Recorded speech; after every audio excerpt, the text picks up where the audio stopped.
to apologize because my throat's scratchy and I got a sore throat.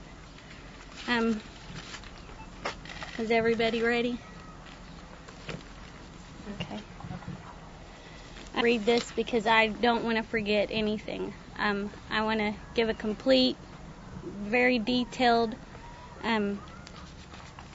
statement of everything that went on the day before, the day Hailey disappeared, and the day after. Just everything I could remember. I want to thank everyone for coming this afternoon and giving me an opportunity to make a statement. First, I want to speak directly to Hailey in case she's listening. Wherever you are, Hailey, I'm looking for you. Hundreds of people are looking for you. We all want you home safe. I just want to see and touch your beautiful face. I really love you. I desperately need you home. And there's not a minute goes by I'm not praying for you or crying, wishing you were in my living room. I can't handle not knowing where you are or if you're safe. You're the most beautiful girl I've ever laid my eyes on, and I'm very proud that God chose me to be your mother.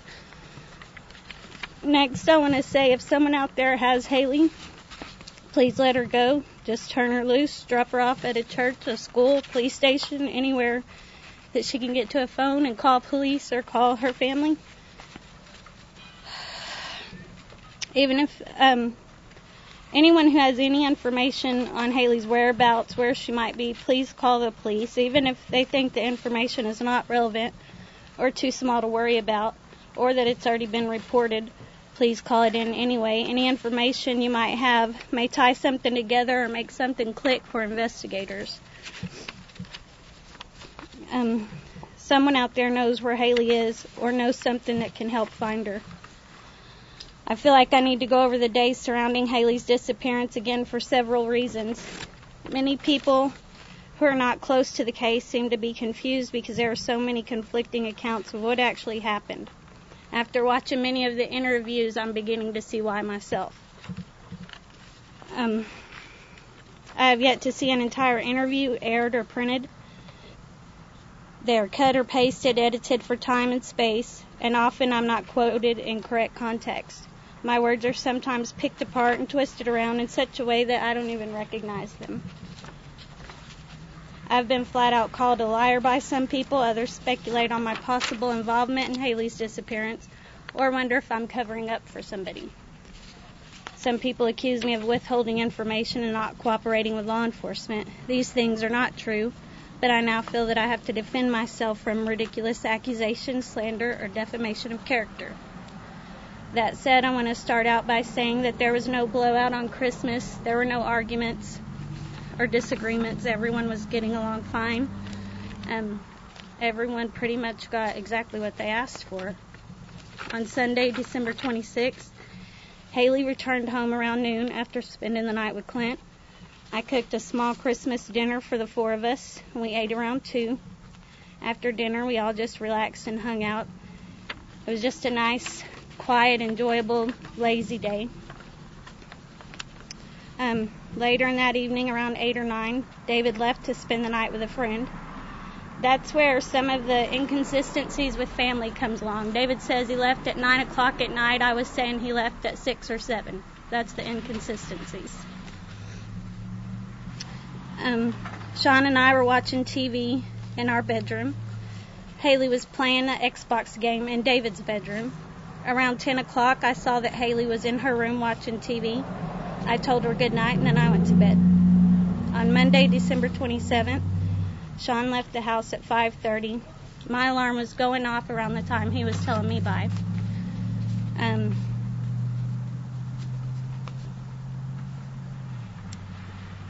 I got up and got ready for work. I usually leave the house by 6:20. When my ride didn't show up, I called her to see what was keeping her. I peeked in at Hailey because I'm used to seeing her asleep on the couch. She wasn't there. I remembered, oh yeah, she's in her room. I peeked in and it was dark, but her TV was on, and it definitely pacified me. I didn't touch her, but I seen my daughter and felt good. Came in the living room to wait on my ride.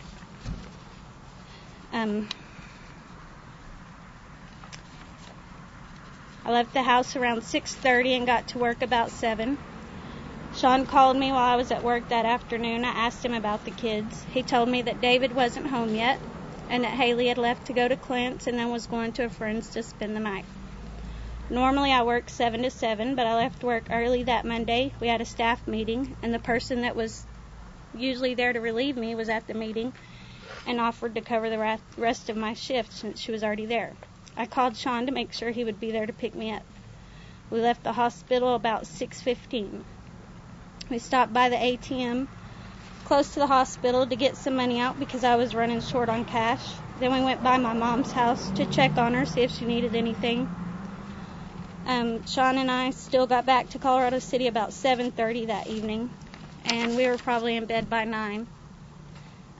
David came in to say goodnight soon after. I was kind of upset that Hailey hadn't called me, confirmed that Sean did let me know she was staying the night with her friend, but I wasn't worried about her. I went to bed. Tuesday morning on the 28th, Sean and I both got up around 5:30. We left the house together around 6:20 to go to work. It's not unusual for Sean to take me to work. He always has to be there by 7. Sometimes he had to go in earlier, but he was always told the night before, and I would arrange to get another ride on those days. He dropped me off at the hospital at 7. Around noon, I called David on my cell phone that I had left at home. He told me Hailey wasn't home yet, so I asked him to text her friend, see if Hailey was there and tell her to go ahead and come home. He called me back within a few minutes to say that Hailey hadn't been there and hadn't stayed the night there. I then told him to walk over to Clint's to check with him. Clint's phone was broke, so he walked over there and called me back, told me that Naomi said Hailey had been over there for a minute on Monday, but didn't stay the night. I told David to give the phone to Clint. After telling Clint how worried I was, I told him I was going to get a ride home and report Hailey missing to police. I asked him to call the PD and let him know that I was coming. He agreed to make the call, but for some reason he never did. My sister-in-law gave me a ride home from Snyder to Colorado City. I stopped at the house first to make sure Hailey hadn't come back home. Grabbed my cell phone, started texting Hailey's friends, while my sister-in-law took me around to a couple of their houses before going to the police station. I got home from the police station around 3. Sean called me on my cell and talked to David, who told him what all was going on. So Sean left and got to the house around 4 o'clock with me and David. Officer Alexander arrived shortly after to take a more detailed report from me. I've just told you everything I know firsthand. The rest I learned later, either from David or Sean, and I'm going to touch briefly on that. Monday morning, Sean quit his job. He didn't tell me about this until Wednesday the 29th. I knew that Sean had been thinking about quitting, but he knew I'd be mad if he did. He told me that he went into work Monday, turning in his coveralls and to clean out his locker. Then he went to his grandmother's house in Dunn, but they didn't answer the door. So he came down to I-20, didn't come into Sea City, just to I-20 and went to Big Spring. He got to Big Spring before 8 o'clock, and he knows that because his mother hadn't left for work yet. He stayed there until just after 2. When he left to come to Colorado City, Sean said that around 2 he left to come to Colorado City. Sean said that he didn't get home until around or a little after 3. Hailey left just about 15 minutes after he got here. David told me that he and a friend came home Monday sometime between 4 and 5. The door was locked. He knocked for several minutes before reaching in through the glass had been broken out. Hailey broke it with a basketball. He reached in through there and unlocked the door. When David and his friend walked in the house, Sean was coming from my bedroom where he had been watching TV. They all said hi, what's up to each other, and then David and Sean returned to my bedroom, and David and his friend went to David's room. Sean remained home until he left to go pick me up from work. One other thing I want to mention is that it's been reported that we hosted a New Year's Eve party at our house. This is an absurdity beyond belief. Members of my family were at my house to be with me in this time of distress and to worry about Hailey. While I sincerely appreciate the time and effort of law enforcement agents are putting in to investigate Hailey's disappearance, I do not understand why they seem to have disregarded all of the witnesses who have come forward to say they saw Hailey on Monday, December 27th. 2 of my neighbors came forward to say they saw Hailey in my backyard around noon. Another neighbor said he saw Hailey and a small, dark boy, probably Naomi's son, 2 times between 10:30 and noon. A woman who knows Hailey and the friend she was supposed to spend the night with saw them both walking together in front of Alco around 8:30 p.m. This woman was returning a movie to the Red Box and passed by them. She still had a receipt and brought it by and showed it to me the other day with the date of the 27th and the time of 8:36. I also don't understand law enforcement's reluctance to publicly name any other persons of interest. If for whatever reason they are unable to locate someone to question them, then why not take advantage of the media to get their name and description out and let public find them? Investigators keep telling me about numerous other people that they are interested in questioning, but there is no sense of urgency to actually get it done. It has been over a month since Hailey has disappeared. Knowing that someone might have information about Hailey but law enforcement have still not gotten around to questioning them is disturbing to me. While I'm not trying to deflect suspicion away from anyone, I do absolutely want every single person who may have information about Hailey or her whereabouts checked out.